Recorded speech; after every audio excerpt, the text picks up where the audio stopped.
Hello and welcome to a special YouTube edition here on the Establish the Run YouTube channel. My name is Adam Levitan, of course, of ETR. I am joined by data specialist, best ball specialist, master of everything for us at ETR, Mike Leone. Mike, how's it going this morning? Pretty good. Got my head deep in the soulless spreadsheets, as Evan likes to call it. So, I was happy with some of Evan's 150 changes, though. So we've found some common ground. Yes. Silva's tiers are up. Latest top 150 is up. Check that out. Today, though, we will be having a review session of sorts. I recently did a best ball draft on Underdog, but I'm really, honestly, I'm so focused on DFS, I would not consider myself much of a best ball player at all. That's why Leone is here to rip apart my decisions, and hopefully we can all learn something. We'll look at my team. We'll take a look at a couple other teams as well. I actually think it's easier and better to learn this way than the live streams of drafts, but we'll see. Before we get into it, wanted to remind everyone of a special offer from our friends at Underdog Fantasy. A huge part of building a role in fantasy is taking advantage of free money available to you from the sites. I can't emphasize enough how this deal is a no-brainer for you. Basically, the way that it works is all the people using the ETR draft kit, which of course comes with Silva's 150, all the rankings and content, everything we think you need to win. If you are subscribed to that, you get additional money to play on Underdog. If you are brand new to Underdog, you get $35, making the draft kit completely free. If you are already on Underdog, you still get free money, $10 just by having the ETR draft kit. We have a link in the description below for full details. Check that out. While you're at it, we'd appreciate if you hit the subscribe button down there. It's free, helps the channel out a lot. All right, Leone. Round one, I was surprised that I was able to get Christian McCaffrey at 1.02. Now, Stephen Porter, I think, is actually a subscriber. I'm not sure, but he does a lot of drafts, and I can see how people would want to diversify their portfolio. Let's say he's gotten CMC a lot, or maybe he's worried about CMC's injury. I don't know. What do you think about just the decision as a whole to go Dalvin over CMC at 1.01? Yeah, he takes Jefferson at the turn, so maybe he was setting up some sort of stack here, but I don't know. If you're doing enough teams, you should draw the 1-2 enough times to get Dalvin Cook that I'm not going to pass on CMC at 1-1 in any scenario. We have conversations about getting unique in drafts, and one of the things we always say is don't try and get unique early. That doesn't make any sense because there's so many drafts over so much time. People are going to end up basically with better combinations of the same players that you have. So, and McCaffrey really does have, in my opinion, a strong edge over every other running back. I think with his pass catching prowess, the ceiling is just an extra bit higher than it is for everyone else. Dalvin, the other guy that could maybe come close to him, but I don't know. I don't see any scenario where I would take Dalvin over CMC, even for diversification reasons. Yeah, and I know people are worried about Sam Darnold. I actually think Sam Darnold's going to be fine, just as good as Teddy Bridgewater, and I think this offense is going to be very good. So obviously a no-brainer pick for me there. And also, beyond this, I like getting 1.01 or 1.02. You'll see what happens at the back end of the second round and the early part of the third round, which we'll talk about in a minute. But you can poke holes in all these guys. Saquon's injury / Daniel Jones. Derrick Henry is so game flow dependent, lack of pass catching. Alvin Kamara's QB situation. We can go on and on. Jonathan Taylor has question marks in terms of workload. I think Ezekiel Elliott, you did a video on today. So I think that if I could pick anywhere right now, it would be 1.01 or 1.02. What do you think about that? Absolutely. It's the smash spot.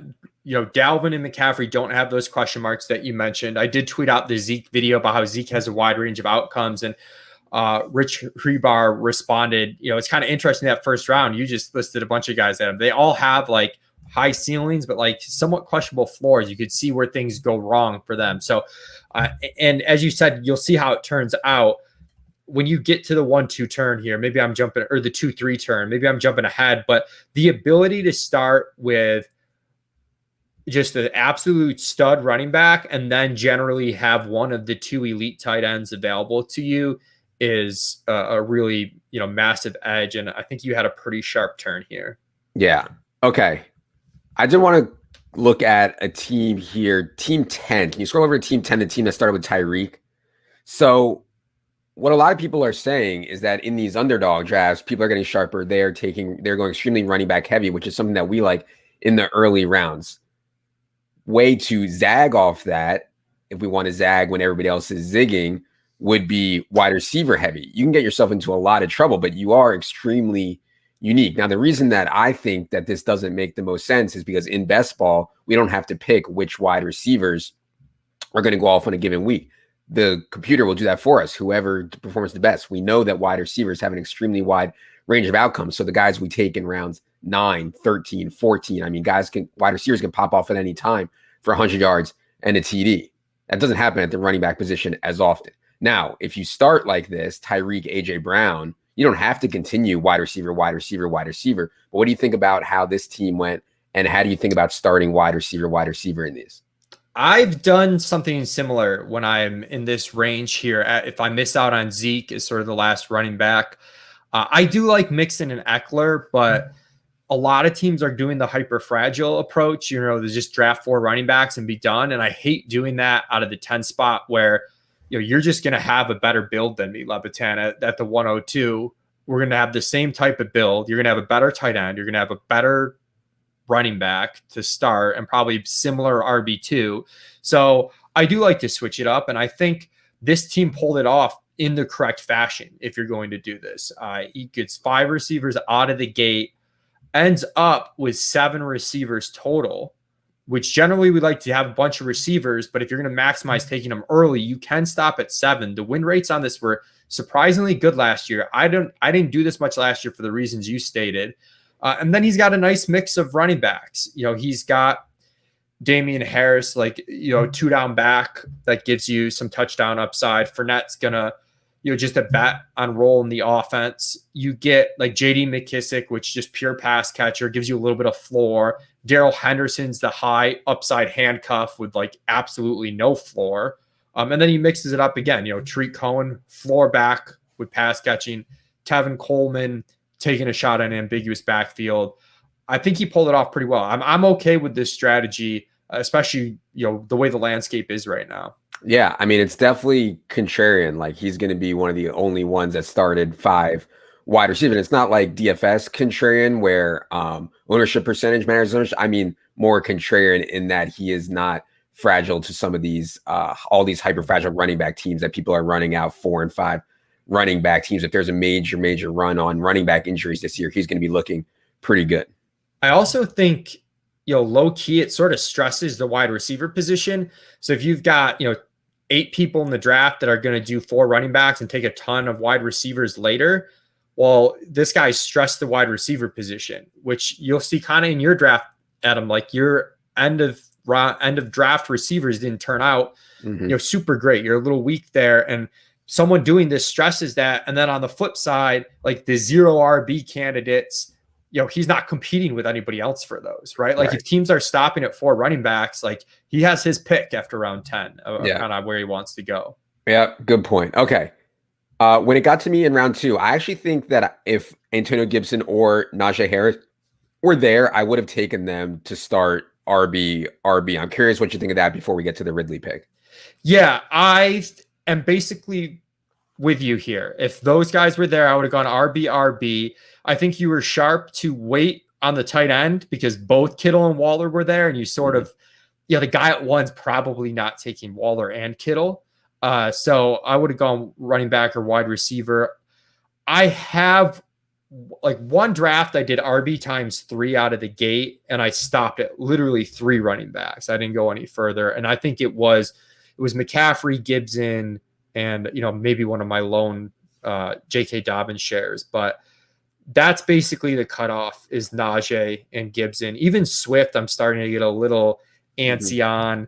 I've got a ton of Miles Sanders in round 3, but I'm trying to get a better price on him. It's dipped so much that I haven't been taking him at the 2-3 turn as much as I did a couple drafts when the tournament was first announced.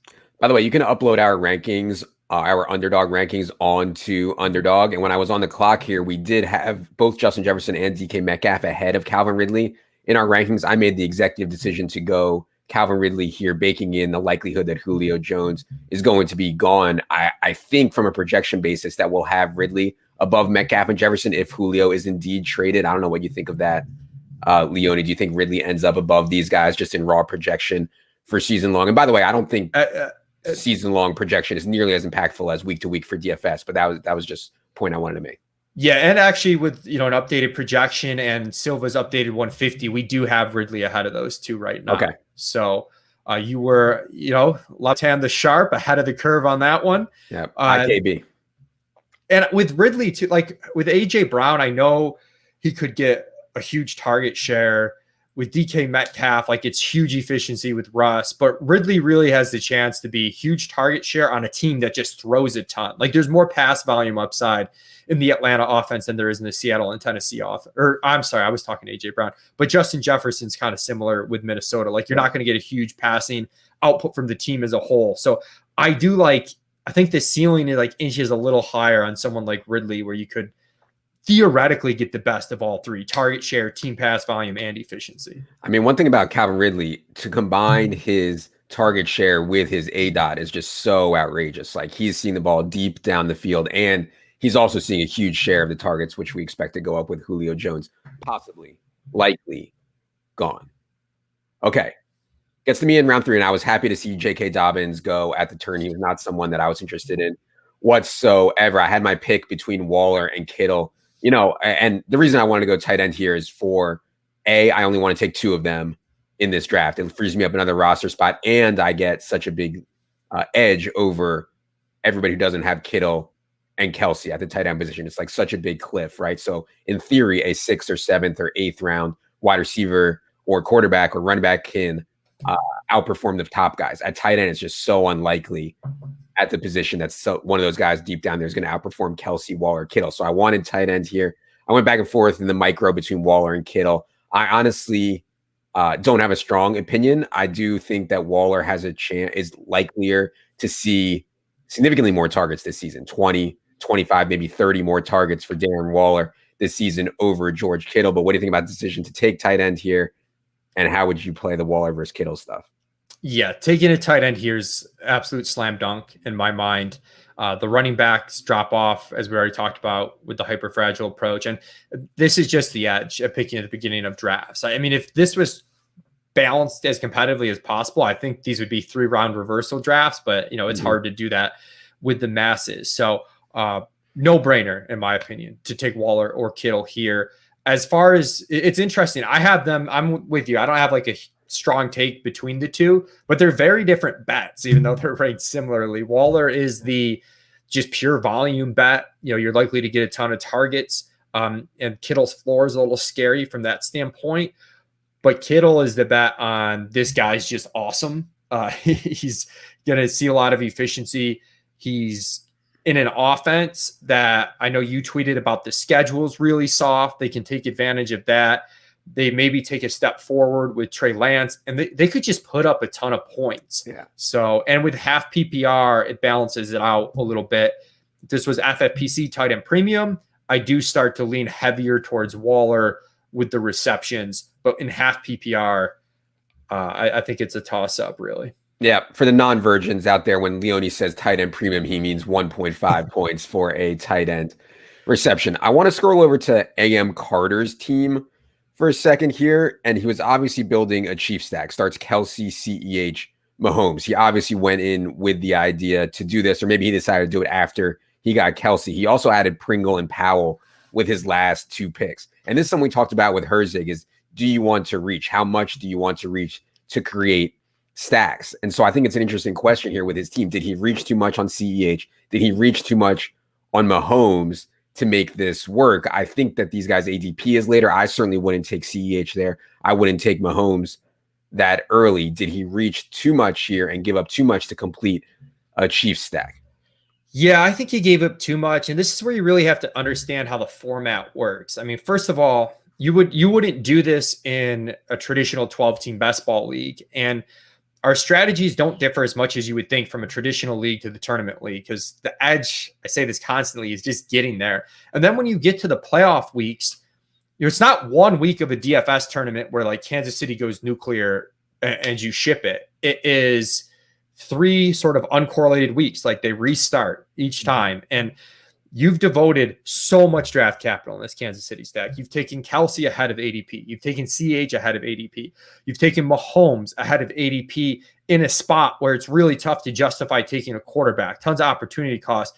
Then he takes Hardman ahead of ADP. And I like Hardman in like rounds 10 through 12. 9-6 is like probably okay. But it's ahead of ADP. And then, as you mentioned, he finishes it off with Pringle and Powell. Like this is going to be, he's got just so much invested in one offense that I don't think it's a very good strategy. I also think that people can stack an offense like Kansas City without the quarterback. You know, CH in round 2, like, okay, after Mixon, you can kind of make an argument for the different backs. Like, I'm not going to fight it too much, but taking a quarterback at the 3-6 man, like, over some of these receivers, when you haven't started with a receiver at all, like if Casey goes off, the points for Kelsey and CH are hopefully there. And like you can make up for not having Mahomes. Like Mahomes himself might not separate in an insane way from the other guys. Oh, and Mahomes relative to where other guys are going, Kyler, Dak, Lamar, you can get 2 rounds later in this draft. I mean, that's crazy to think that you can make that up with Mahomes. It's going to be way, way, way closer than that. Okay. Let's go to round 4. And I was on the clock here, and I had the chance to take Myles Gaskin. I thought about Lamar as well here. That's true, Nick Bird. Kittle is popping over wall in both the PSM and the grown-ass man model. But anyways, I was like, why not just set up an Atlanta stack here? Because I think I'm gaining a little bit with getting ahead of the Julio news being official. And the way this team is set up, I mean, gosh, they could throw such a high pass rate over expectation. Mike Davis is excellent, excellent, excellent in the pass game. They brought in no competition whatsoever for him. So I said, hey, let's set up an Atlanta stack here. I think I can get Matt Ryan cheaply. Like nobody's falling all over themselves to get Matt Ryan. So obviously I missed on Kyle Pitts as part of this stack, but I do have Ridley. I do have Mike Davis. And in the back of my mind, I was thinking, man, hey, I could get Zacchaeus really cheap also. Do you think I gave up anything by going after the stack here with Mike Davis? And also, this is kind of the RB dead zone that we've talked about where we don't love taking running backs in this range. Yeah, we don't. I do think, though, from your draft position, it's okay to take. I mean, you took Mike Davis at ADP. Like him and Gaskin, I feel, and Kareem Hunt, like those 3 guys I feel okay with, where you set up basically a hyper fragile 4 running back build, but you don't devote too much running back capital early. Like you still get your elite receiver in Ridley. You got your elite tight end. As you see, you've made a premium stack in 5-6 to follow it up. So I'm absolutely fine with that. I think when you factor in the correlation with the Atlanta stuff, it's a plus EV move. So I think it's okay. I understand the RB dead zone argument. Jack Miller's ran a lot of good stuff for us there. But structurally, if you're building a 4 running back team, sometimes you're just going to have to eat a running back here, especially, essentially what you're doing is you're saying Christian McCaffrey's score is going to count every single week of the season. And then you're going to take, 3 other backs that hopefully cover your second RB spot and maybe your flex spot some weeks. Yep, exactly. Can you scroll over to the team that started with 4 straight running backs?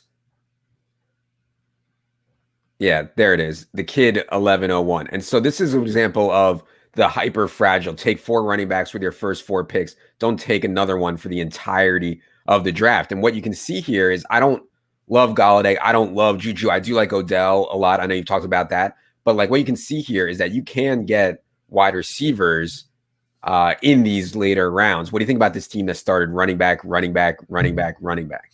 Yeah, this was the extreme version that I wrote about last year, like to kind of exemplify the hyperfragile strategy. And I think it's too much. You can only start 3 of these guys, right? So you've already taken a guy in round 4 who can't be started with the other 3 guys ahead of you. And, Miles Sanders dipping, like I'm kind of okay with RB times 3 out of the gate, but I might even stop there completely. Or I'm taking a 4th upside swing at a running back in the double-digit rounds. It's too much draft capital. You see Jamar Chase, Mike Evans, DJ Moore, like Chris Godwin. Like I think you have to take one of those guys there over Chris Carson. Yeah. It looks like he went into the draft with the strategy of I'm going to take 4 straight running backs to start. And, you know, I think some of this stuff can be dynamic to how the draft goes. Like you said, like Mike Evans over Chris Carson over Mike Evans is just like something I'm never doing. So, Yeah, like if he goes Mike Evans at 4-4 and gets Kyle Pitts or Mark Andrews at 5-9, like I like this build so much better. You've done a 2 tight end build, then you've got a better receiver, and then he can kind of do what he did the rest of the way, to an extent. All right, let's go back to my team. So after I had Mike Davis, I was like, man, I only have one wide receiver through the first 4 rounds. You know, I want to be heavy on wide receiver in this range, typically in the round 3 through 7 range. I know Tyler Lockett was extremely boomer bust last year. I'm not here to say that's how it's going to be this year. I think it's somewhat random. But yeah, I knew Russ was still on the board. I like Tyler Lockett plenty. I don't know if I like him more than Kupp or Thielen necessarily and guys like that, but I do like Lockett plenty. I know I could set up a stack with Russ. I always want my quarterback ideally in rounds like 5 through 9 here, at least one of my quarterbacks here. So it was setting up really nicely for Tyler Lockett. Anything you would have done differently here?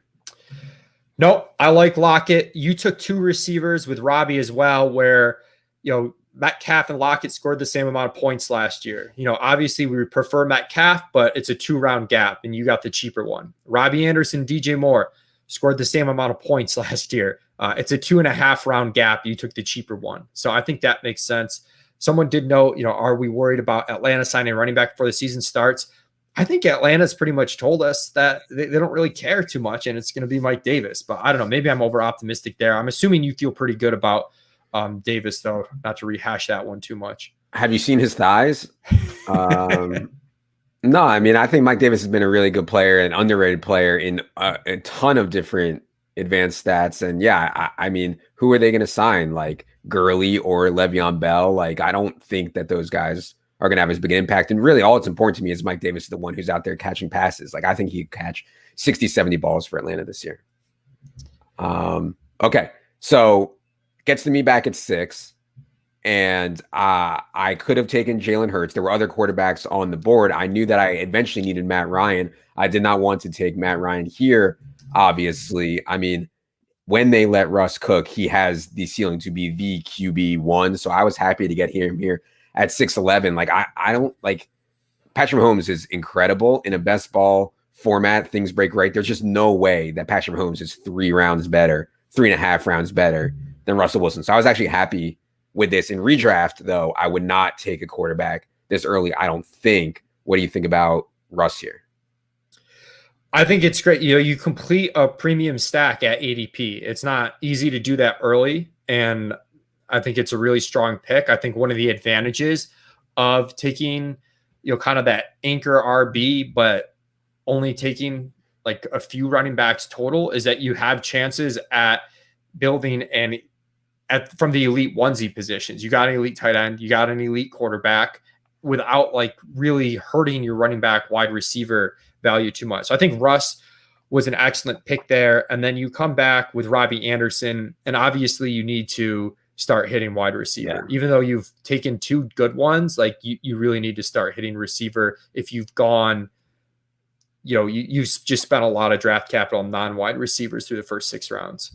Yeah, I thought a lot about Robbie versus Chark. And I mean, I know Evan is really high on Chark. Evan's like 20 plus spots ahead of ADP on Chark. I think in the micro, it's worth discussing because a lot of decisions we're talking about are macro. And I know it's easy to just throw our hands up and say, well, we don't know about Robbie versus Chark and decisions like that. But in hindsight, I think I may have gone Chark over Robbie. I don't know what your opinion is on those guys. I think Chark might have the higher pure ceiling, right? Like he's the guy that could have that massive year, with the quarterback upgrade, bounce back. We kind of saw some alpha characteristics from him 2 years ago, whereas Robbie's just a really solid pick. So I think it's a little bit of a toss-up. If I was shooting for ceiling, though, probably go Chark. Yeah.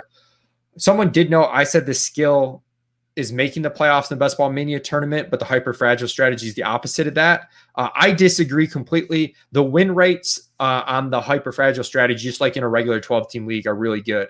It seems more fragile than it is, but it's actually more harmful to take more running backs than it is to take less. It seems counterintuitive, but basically if your back's early bust, you're in trouble. whether you took 6 or you took 4. So you might as well take 4 and optimize around what happens when those backs don't get hurt and don't bust early.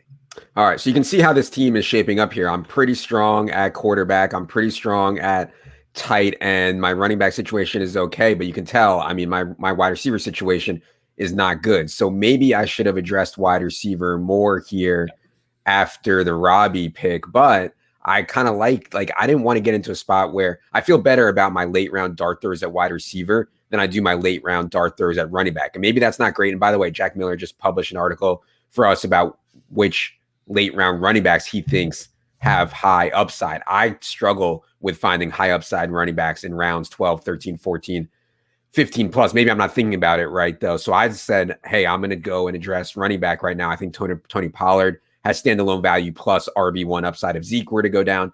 And James Conner, of course, I think is going to play more than other people do, especially at the goal line in kind of some semblance of the Kenyon Drake big back role for Arizona. So I was happy with those picks micro. I'm not sure about macro, though, in terms of my wide receiver situation. Yeah, structurally, like I think Tony Pollard's a good bet. It's a really high upside back. You think he has a little bit of standalone value. That's sort of the perfect guy to mix in when you've got 2 running backs early that you want to count on most weeks. But yeah, I think it was too much to come back with a 4th running back like right here. Especially you took a 5th running back, James White, in round 14, who like doesn't really fit, in my opinion, the hyper fragile strategy. I know Jack wrote about him as having underrated upside, and I think that's true, but he fits more with a lighter RB build where you need guys to fill weeks. Like you don't need guys to fill weeks because you're already so strong. If you're using James White's score consistently, like things probably went bad in this build. So I think you should have stopped at 4 running backs. I think White maybe would have been okay if you didn't take Connor and you kind of had like Pollard as your upside swing, White is your safe guy, and then you're mostly banking on CMC and Mike Davis. Or if you were to take a 5th back, it would have been White in 14 and maybe an upside swing very late. But this was too much running back capital, and I think your receivers are just a little bit weaker than they need to be. If you were to take in Mike Williams right there, or Brandon Cooks, Chenault, there were options there. Chenault would have been a decent pick to like say, if I don't get Matt Ryan coming back, I've got Trevor Lawrence in my back pocket as a stack. So yeah, I would have gone receiver there, but I do think you were smart to not totally reach on Matt Ryan. Some people would have reached on Matt Ryan to get their stack there at 9-2, which would have been like almost 2 rounds ahead of ADP. And then you end up getting him basically right at ADP in round 10. Yeah, and obviously when it gets to me at 10, I can't risk letting Matt Ryan go past his ADP once I have Ridley and Mike Davis. So no-brainer there to take Matt Ryan. The problem is I've gone running back, quarterback, and now I'm in big trouble at wide receiver. I mean, I think I only have 3 wide receivers so far, right? I have Lockett, Robbie, and Ridley. Yeah, and then you come back with Gabriel Davis, which you absolutely need to do. And then even, the Ingram pick, at this point, I feel like you've made your bet a little bit. You got to keep pounding these wide receivers. Again, you're counting on Waller being your guy pretty much through and through. I think that Ingram's a great ADP value there, but it was just, I think in isolation, none of these picks were bad, but collectively it was hard to, you took a 2nd quarterback before 4th receiver. You took your 4th running back. You took your 2nd tight end before the 5th receiver. Like it just slowly added up to the point where, now these receivers that you don't mind at the end of drafts, but they really have to contribute now. Yeah. One thing I was thinking with Ingram is obviously there is a flex spot on Underdog. And so if Evan Ingram does have a really good year, I can play him in flex sometimes. You know what I mean? Do you ever think about that? How, hey, yeah, I understand that I already have Waller, but there are weeks where Waller and Ingram can count together. Like to me, Ingram is really just an oversized wide receiver now that they have Kyle Rudolph, especially. Yeah, I keep it in the back of my mind, but like on this build, what I'm concerned about is we have to fill 3 wide receiver spots every week for 17 weeks. And I don't want to get caught taking a 0. So I'd rather have a little more security in that wide receiver 3 spot. And then the flex spot, on a week could be filled by your 3rd running back or a 2nd tight end you take later. But it's my main concern is like, I really just don't want bust weeks from any of my positions anywhere. I want to be collecting points from every position every single week. Yeah. Okay. So now obviously I'm in desperation mode. We get to round 13 and I'm pretty dusty at wide receiver. Rashad Perriman, I always thought was an underrated player. Obviously not the best situation in Detroit, but he enters the season, I think, as their number one wideout. I was happy to get Rashad Perriman there. We're way above him on ADP in projection and in Silva's rankings. I mean, I thought that was just to get an NFL number one wide receiver in round 13 with my build, a complete no-brainer. And then Josh Reynolds, obviously, if they don't get Julio, Josh Reynolds is going to be an every down wide receiver in the Corey Davis role opposite AJ Brown. I was happy with that too. After that, it starts to get a little bit more thin, but Perriman and Reynolds, I would say in round 13 and 15 are just like, to me, great wide receiver values. I hope I don't have to rely on them too much, but it looks like I actually will in this build.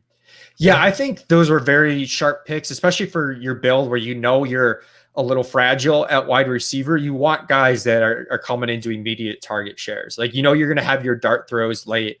So Perriman, like whatever you think about Detroit and whatnot, he's the number one wide receiver there.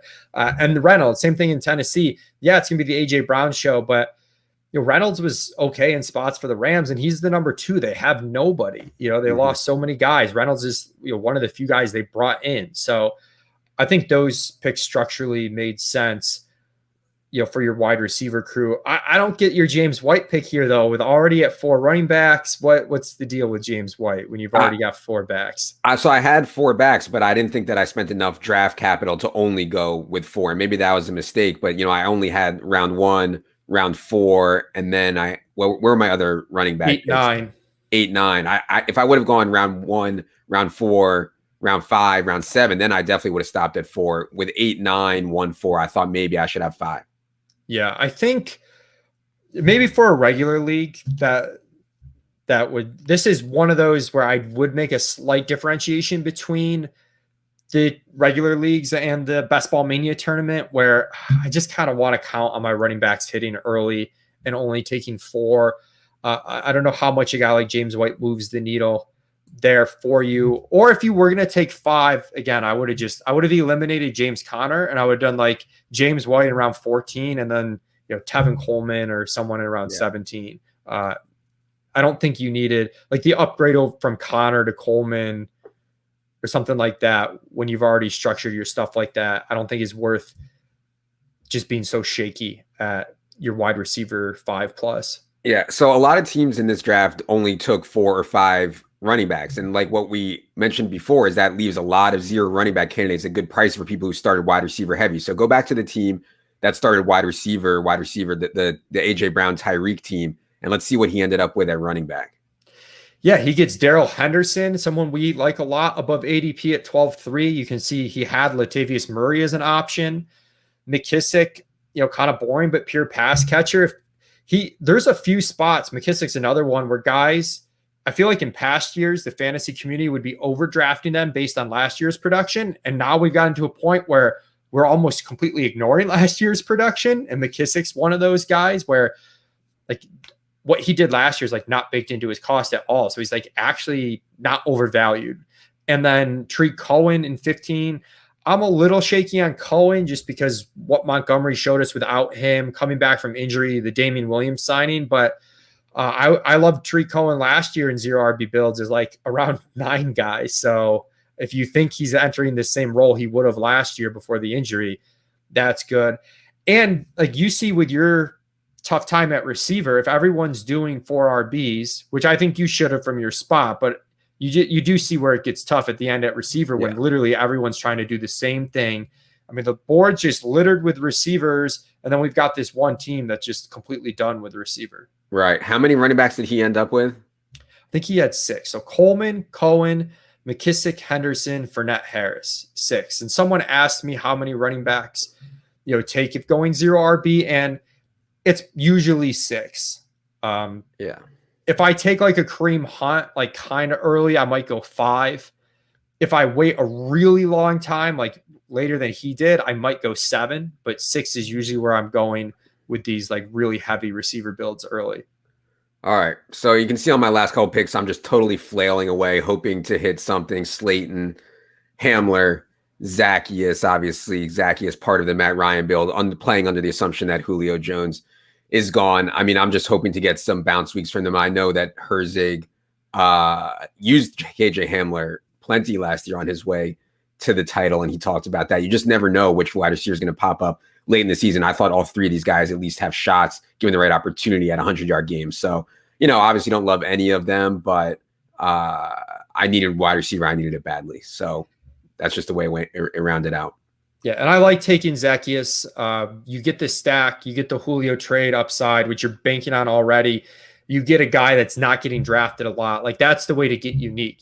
Correlated player at a volatile position who's straight up not being drafted in many spots. Well, let's explain that for a second for people. If you are lucky enough to get to the playoffs, get to the final round, a lot of the same players are going to be owned. Being unique in this format means having someone that literally isn't drafted in a lot of formats. So like Zacchaeus may not be even drafted by a lot of teams. And so if I'm able to get to the final, God willing, I'll be like the only one that has Zacchaeus. And for everybody that plays DFS, we know how valuable that is. So yeah, it's just something to think about with your last pick, taking guys that like literally won't be on very many other teams, if that makes sense, Leone.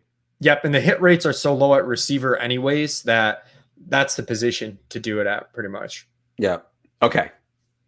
We've said it all. I do think that this is a better learning experience than doing drafts live and kind of commenting on them for sure. If you guys like this, let us know in the comments. We can do some more of these. Maybe we can take a subscriber draft. They can send us their board and we can rip apart their draft instead of ripping apart my draft. Maybe that'd be a cool thing to do. If you guys like this format better than the live ones, let us know. Don't forget, if you want to try your hand at this Underdog tournament, $1 million to first. If you have the draft kit, you do get a $10 credit. If you don't have an Underdog account, you do get 35. Check the link in the description below. All right. For producer Leone, for Leone, I am Adam. Good luck, everybody.